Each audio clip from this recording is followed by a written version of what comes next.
Gold, trusted gold buyers. మీరు తాకట్టు పెట్టిన బంగారాన్ని విడిపించి ఈ రోజు ఉన్న మార్కెట్ ధరకు కొనబడను.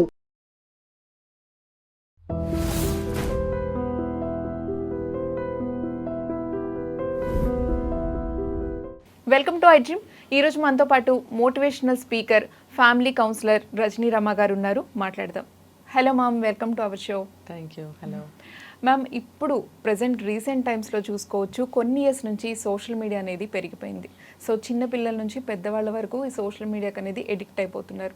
అసలు ఈ సోషల్ మీడియా వల్ల మన మనసుని ఎలా ప్రభావితం అవుతుంది, ఎలా ప్రభావితం చేస్తుంది సోషల్ మీడియా? ఈ మధ్య మనకి చాలా నాలెడ్జ్ని ఇచ్చారు ఎంతోమంది అనలిస్టులు. ఏంటంటే మనం ఇందులో డీప్గా వెళ్తే చాలా డీప్ నాలెడ్జ్ ఉంది. అయితే మనం సింపుల్గా చెప్పుకుందాం. మనం ఏదైతే చూస్తూ ఉంటామో ఫోన్లో, దాన్ని ఉన్నారు కదా వాట్సాప్ వాళ్ళు, మెటా వాళ్ళు, మీకే ఎక్కువ తెలిసి నాలెడ్జ్ నాకన్నా, వాళ్ళు క్యాచ్ చేస్తారట మన నాలెడ్జ్. మనం ఏమైతే చూస్తున్నామో దాన్ని అంతటిని వాళ్ళు ఏది ఇంట్రెస్టెడ్ మళ్ళీ తిరిగి అదే రిపీటెడ్గా పంపిస్తూ ఉంటారు కదా. కాబట్టి ఇదంతా కూడా మనం చూసే కొద్దీ మనకి దానికి ఇంట్రెస్టింగ్గా ఉంటాం మనం ఆ సబ్జెక్ట్ పట్ల. దాన్ని చూస్తుంటే ఇంకా వస్తున్నాయి ఇంక ఇది వీడేం చెప్తాడు అని అదే పనిగా చైన్ లాగా చూస్తూనే ఉంటాం. అంటే దీని ప్రభావం మన మనసు మీద పడినట్టే కదా. ఇప్పుడు మనం ఒక దాని గురించి తెలుసుకోవాలి, ఒక సబ్జెక్ట్ గురించి కొంత ఇన్ఫర్మేషన్ వచ్చింది, ఇంకా కొంచెం డౌట్స్ ఉంటాయి మనకి, ఇంకా కొంచెం తెలుసుకోవాలి. అలా డీప్గా వెళ్ళిపోతూ ఉంటే అది మన మనసు మీద ఎంత ప్రభావం పడుతుంది, అదే పనిగా ఒక వ్యసనం అయిపోతుంది అనమాట. ఒక మాటలో చెప్పాలంటే మనసు మీద ప్రభావం ఒక వ్యసనంలాగా ఒక వ్యసనం అయిపోతుంది మనకి. అది అలా చూసి అది మంచి విషయం అయినా సరే అది వ్యసనంలాగా మారిన తర్వాత చూడు, ఒక ఆకలి కూడా మనకి కొంచెం ఆకలి తీరే వరకు తిన్న తర్వాత ఎక్కువైతే ఇంకా తినబుద్ధి కాదు, లేచిపోతాం, అంతే కదా. ఏదైనా సరే ఇప్పుడు ఎకనామిక్స్ ప్రకారం చెప్పుకోవాలనంటే ఒక సాటిస్ఫాక్షన్ అనేది ఒకటి ఆ లైన్ వరకు వచ్చిన తర్వాత ఎక్సెస్ అయిన ప్రతిదీ కూడా వెగటగానే ఉంటుంది, అది ఇంకా మనకి సహించదు, అలా అనమాట. సో ఇప్పుడు ఇది కూడా నాలెడ్జ్ ఎక్కువైపోయే కొద్దీ అది మనకి రిసీవ్ చేసుకోవటం మానేస్తుంది బ్రెయిన్. ఓకే, ఫస్ట్ చూసిన 1, 2, 3 ఎనఫ్. అక్కడి నుంచి మనం ఎన్ని చూసినా సరే మనకు అసలు కావాలంటే ఎవరన్నా అడగండి, ఇప్పుడు నువ్వు చూస్తున్నావు కదా, అందులో ఏం చూసావు చెప్పమానండి, వాడు ఒక్క అక్షరం చెప్పలేడు, అస్సలు అడుగు గుర్తుండదు. కొంతవరకే మన మైండ్కి ఎక్కుతుంది, అంతే కూడా మన మైండ్ తీసుకోలేదు. మరి అలాంటప్పుడు మనసు మీద ప్రభావం ఎలా పడుతుంది? ఇంకా చూడాలి, ఇంకా తెలుసుకోవాలి. నువ్వు ఎంత తెలుసుకోవాలనుకున్నా నీకు ఒక్కటి కూడా గుర్తు ఉండదు. ముందు చూసింది ఏమన్నా 1, 2 గుర్తుంటాయేమో కానీ మిగతా ఏమీ గుర్తుండవు. కాబట్టి ఇది కూడా బ్యాడ్ రిఫ్లెక్షన్ అని చెప్పాలి. ఇంకా మనకి అవసరం లేనివి కూడా వస్తుంటాయి. మనకి ఎంతవరకు మనకి ఏది కావాలో అది చూసి లిమిటెడ్గా చూసి పక్కన పెట్టేస్తే దాని యూసేజ్ అనేది మనకి బాగుంటుంది. లేదు మనకి అనవసరమైనవి చూసినవే మళ్ళీ ఎక్కువగా చూడడము, దీనివల్ల ఏమవుతుంది మనకి ఒక చూసారంటే మన నార్మల్ నాలెడ్జ్లో భాషలో చెప్పాలనంటే అక్కడ మొబైల్ కొంచెం ఎక్కువసేపు చూస్తే తల తిరగడము, కళ్ళు కొంచెం మసక వచ్చినట్టుగా బ్లర్ అవ్వడము, వామిటింగ్ సెన్సేషన్ వచ్చినట్టు అవ్వడము, కడుపులో తిప్పినట్టు అవ్వడము జరుగుతుంది ఖచ్చితంగా. ఇదేంటంటే దాని రేస్ ప్రభావం కావచ్చు, చూసి స్క్రీను కళ్ళకి ఒక రకంగా అనిపిస్తుంది, ఆ ఎఫెక్ట్ కావచ్చు, ఏదైనా కావచ్చు, అది అగ్రివేట్ చేసేస్తుంది లోపల. అది ఏమంటారు, ఒక వాతావరణంలో కొంచెం సేపు కూర్చుంటే మనకి ఎలాగా అది పడదో ఇది కూడా అలా అయిపోతుంది అనమాట. సో దీనివల్ల మనకి గుర్తుండవలసింది, పనికొచ్చేది, హెల్త్కి పనికొచ్చేది కానీ ఏది లేదు. ఏదన్నా కొద్దిగా మనం తీసుకొని వదిలేయాలి, మళ్ళీ తర్వాత చూడాలి. అట్లా కాకుండా ప్రతిదీ చూడటమే. వాడు ఎవడో వెకిల్గా నవ్వుతూ ఉంటాడు, ఆ వెకిల్ నవ్వు కూడా మనం చూడాలి.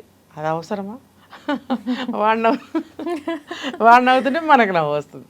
కాసేపు సరే పోనీ డోపమైన్ రిలీజ్ అవుతుంది, ఒక 5 నిమిషాలు అనుకుందాం. కానీ ఇంకా మరి అదే వస్తుంటాయి మరి లైన్గా. ఇట్లా పిచ్చి పట్టినట్టు అన్ని ఏజ్ గ్రూప్స్ వాళ్ళు చెక్ చేసుకోవడం మంచిది. అంటే స్క్రీన్ టైం ఉంటుంది కాబట్టి మొబైల్లో ప్రతి ఒక్కరు వాళ్ళు ఈ రోజు ఎన్ని గంటలు చూసుకున్నాం అనేది స్క్రీన్ టైం చెక్ చేసుకుంటే మనకి కూడా ఒక సెల్ఫ్ చెక్, ఒక ఐడియా వస్తుంది. కానీ ఏ ఏజ్ వాళ్ళు కూడా అసలు ఇలాంటి మంచి పనులు ఎందుకు చేస్తారు? మనకే అనిపిస్తుంది స్క్రీన్ టైం చూసినప్పుడు అమ్మ, ఈరోజు 4 అవర్స్ చూసామా 5 అవర్స్ చూసామా అంటే అందులో మనం మంచి నేర్చుకుంటే ఓకే, మళ్ళీ అందులో ఊరికే కాలక్షేపానికి ఇన్ని అవర్స్ హెల్త్ ఇష్యూస్ కూడా వస్తాయి. చెప్పాను కదా, కళ్ళు బ్లర్ అయిపోవడము, ఇక్కడ తల తిరిగినట్టు అవ్వడము, వామిటింగ్ సెన్సేషను, కడుపులో తిప్పడం, ఇలాంటివన్నీ జరుగుతాయి. ఇంకోటి ఎక్స్ట్రా క్వాలిఫికేషన్ ఏంటో చెప్పినా, విపరీతమైన కోపం రావటం. ఇప్పుడు మధ్యలో ఎవడైనా వచ్చి పలకరించాడా, అమ్మ వచ్చి భోజనానికి రమ్మందా, భార్య వచ్చి దేనికన్నా పిలిచిందా, ఇంక అయిపోయారు అక్కడ. అరవటం ఏదో కోపం అన్నమాట. అందులో మునిగి తేలుతున్నప్పుడు డిస్టర్బ్ అయిపోవడం, ఒకలాంటి ఎంజాయ్మెంట్ నడుస్తుంది అక్కడ. ఎవరైనా డిస్టర్బ్ చేస్తే కోపం వచ్చేస్తుంది, బీపీ హై అయిపోతుంది అనమాట. ఇవన్నీ నష్టాలే కదా. అది దేన్నైనా సరే ఎంతవరకు వాడాలి, నీకే సబ్జెక్ట్ కావాలి అదే చూసుకో, ఆ యాపే నువ్వు డౌన్లోడ్ చేసుకో. ఆడెవడో ఏదో చేస్తున్నాడు, మనం కూడా ట్రై చేద్దాం. ఈ ట్రై ఎందుకు ఇక్కడ? నీకు అది అవసరమా? అవసరమైతే తీసుకో, లేకపోతే వద్దు. ఇప్పుడు నవేడేస్ సమాజం ఎంత పాడైపోతుందంటే ఈ రకరకాల యాప్స్ వచ్చేసి, అందరికీ తెలిసిన విషయమే. ఎందుకు వచ్చిన యాప్స్ అవన్నీ, అది తెలిసి మళ్ళీ ఇంకొకటి ట్రై చేస్తాడు దాన్ని. కాబట్టి దీనివల్ల సమాజంలో పిల్లలకి టీనేజర్స్ కి ఇది చాలా ప్రాబ్లం అవుతుంది. చాలా ప్రాబ్లం అవుతుంది. చిన్నపిల్లలకి ఎస్పెషల్లీ ఇప్పుడు మదర్స్ కూడా జాబ్ చేయడం వల్ల వాళ్ళకి ఏంటంటే ఒకప్పుడు ఏంటంటే ఆడుకోవడానికి ఆడించడానికి ఉండేవాళ్ళు. ఇప్పుడు ఏంటంటే ఇంట్లో పనులు అండ్ జాబ్స్ ఇవన్నీ వల్ల వాళ్ళకి ఏంటంటే కొంతసేపు ఒక 2 అవర్స్ అయినా వాళ్ళు కూర్చుంటారని మొబైల్ అలవాటు చేస్తున్నారు. అంటే వాళ్ళని కూడా అనలేము, కానీ చేస్తున్నారు, దానివల్ల వాళ్ళు ఎడిక్ట్ అవుతున్నారు. అవును, ఒకవేళ పిల్లలకి ఏ కార్టూన్ బొమ్మలో అవి చూసుకుంటారులే అని వదిలిపెట్టినా కూడా దానివల్ల కూడా పిల్లలకి కూడా ఇలాంటి ప్రభావం పడుతుంది. చెప్పాను కదా, వామిటింగ్ సెన్సేషన్ రావడం, పిల్లలు అరవటము, ఏడవటము, ఏమి తినకపోవడము, నిద్రలో ఉలిక్కిపడి ఎగిరెగిరి పడటము, ఏడవటము, ఒకసారి దొర్లి కింద పడిపోతారు పిల్లలు. ఏంటి ఇవన్నీ చూడటం, పగలు చూడడం వల్ల వాళ్ళ మైండ్లో రీల్ అవుతుంటాయి అవన్నీ. దానివల్ల ఆ ప్రభావం ఉంటుంది. తల్లికి ఏం అర్థం కాదు, లేచి లైట్ వేసి కాసేపు ఎత్తుకుని తిరిగితే మళ్ళీ బాగానే ఉంటాడు, మళ్ళీ పడుకున్నాడు అనుకోండి మళ్ళీ అలా రావచ్చు. పిల్లల్లో జరిగే రకరకాల చేంజెస్ తల్లిదండ్రులు కనిపెట్టలేరు. ఏంటో అర్థం కాక హాస్పిటల్కి వెళ్తారు. ఆ డాక్టర్కి కూడా అర్థం అవ్వాలి కదా. పాపం ఆయనేమో అనేక క్వశ్చన్స్ వేస్తారు, ఏమ్మా ఏంటి ఏంటి అని అన్నీ అడుగుతారు. కానీ కొన్ని వాళ్ళు కూడా ఊహించలేరు. కానీ ఇప్పుడైతే డాక్టర్స్ కొన్ని అన్నీ కనిపెడుతున్నారు, అమ్మ ఏం చేస్తున్నారు ఏంటి అని. అయితే ఏంటంటే ఈ మొబైల్ వల్ల అన్ని ఏజ్ గ్రూపుల వాళ్ళకి రకరకాల సమస్యలు వస్తున్నాయి. ఇంకా చెప్పాలంటే పెద్ద వయసు వాళ్ళ మీద చాలా ఎక్కువ ప్రభావం పడుతుంది. ఇప్పుడు రిటైర్డ్ పీపుల్ ఉన్నారు, లేకపోతే 50 years ఏజ్ వాళ్ళు ఉన్నారు. వీళ్ళు కూడా కొంచెం టైం దొరికిందంటే అదే పట్టుకుని కూర్చుంటున్నారు. ముఖ్యంగా మగవాళ్ళు చాలా ఎక్కువ మంది అడిక్ట్ అయిపోయారు. పాపం ఆడవాళ్ళు కాస్త ఆఫీస్లో అయినా ఇంట్లో అయినా పనుల్లో ఉంటున్నారు, పని చేయాలనే ధ్యాసతో దాన్ని అక్కడ పెట్టి వెళ్తున్నారు. కానీ మగవాళ్ళు నో క్వశ్చన్ అనమాట, అసలు దాన్ని పట్టుకునే ఉంటారు. బజార్లో కాసేపు ఎక్కడ నిలబడితే ఫోన్ తీసి చూస్తారు. ఎక్కడైనా ఇంట్లో అయితే సరే ఇంట్లో ఉన్నంతసేపు అదే ఫోను. ఇంట్లో ఎవరైనా పిలిచారంటే తిట్టడం, అరవడం. మొబైల్ ఎలా అయిందంటే బాడీ పార్ట్స్ ఎలానో మొబైల్ కూడా అంతే అయిపోయింది. దానివల్ల ఏమవుతుందంటే మనసు పాడైపోతుంది అనుజ్ఞ. నిజంగా ఆలోచన ధోరణి మారిపోతుంది, అభిప్రాయాలు మారిపోతాయి, మనం ఒకళ్ళకి ఇచ్చే ట్రీట్మెంట్ మారిపోతుంది. ఇంకా మనం నిత్యం ఎంతో ఇష్టపడే మనుషుల మీద కూడా నెగిటివ్ ఫీలింగ్స్, నెగిటివ్ థాట్స్ వచ్చేసే ఛాన్సెస్ ఉన్నాయి. ఎందుకనంటే ఇందులో చాలా పెట్టేస్తున్నారు, ఇన్స్టాలో కానీ ఫేస్బుక్లో కానీ ఈ మీడియాలో చాలా పెట్టేస్తున్నారు. అసలు అయింది కాంది ప్రతి ఒక్కటి A to Z పెట్టేస్తున్నారు. మంచి భార్య అయిందనుకో, ఒకవేళ అతని భార్య, ఇందులో ఏదైనా నెగిటివ్ వస్తే ఆ మంచి భార్యలో నెగిటివ్ యాంగిల్స్ వెతకడం మొదలు పెడుతున్నాడు. నిజంగా ఒక చెడ్డ భార్య ఉందనుకో, పోనీ ఆ చెడ్డ భార్యని ఇంకా కొంచెం చెడ్డగా చూడటం మొదలు పెడుతున్నాడు. ఇంకా అంటే తనలో ఉన్నటువంటి ఎక్కువ పెంచుకుంటానికి అవకాశం అవుతుంది. తనలో నెగిటివ్ ఫీలింగ్స్ ఏవైనా సరే, థాట్స్ కానీ ఫీలింగ్స్ కానీ ఇంకా పెరగడానికి అవకాశం ఉంటుంది. దానివల్ల మనసు మీద ప్రభావం ఏదంతా మంచి భార్య మీద చెడు అభిప్రాయం కలుగుతుంది. అసలే నీ భార్య కొంచెం అరిచే మనిషి అనుకో, ఇలాంటివి చూసినప్పుడు ఇంకా ఎక్కువ అవుతుంది. ఎక్కువైనప్పుడు నీ ట్రీట్మెంట్ ఇంకొక నెగిటివ్లోనే ఉంటుంది అక్కడ. అది నెగిటివ్ కలిస్తే ఇంకా గొడవే కదా. పోనీ ఆమెను అర్థం చేసుకునే స్థితిలో ఉంటుందంటే ఆమె ఆల్రెడీ కోపంలో ఉంటుంది ఆవిడ. ఈయన ఇలా చేస్తే ఇంకా అక్కడ సంసారంలో ఏమవుతుంది, పక్కన ఉన్న పిల్లలు ఏమవుతారు, వాళ్ళ మనసుల మీద కూడా ప్రభావం పడుతుంది. కాబట్టి ఈ మొబైల్ అనేది చాలా బయటపడాలి ఎడిక్షన్ నుంచి.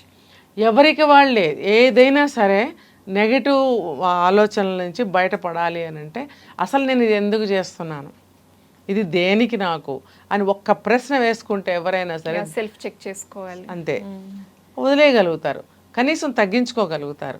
అట్లా కొంత మనం ఏం చేయాలంటే ఇంట్లో మెంబర్స్తో గడపడానికి ఫోన్ చూడాలనిపిస్తుంది, వదిలే ఇప్పుడు నాకు ఏం అవసరం పక్కన పడేద్దాం, కాసేపు స్పెండ్ చేద్దాం ఫ్యామిలీ మెంబర్స్ తోటి అనుకోవాలి.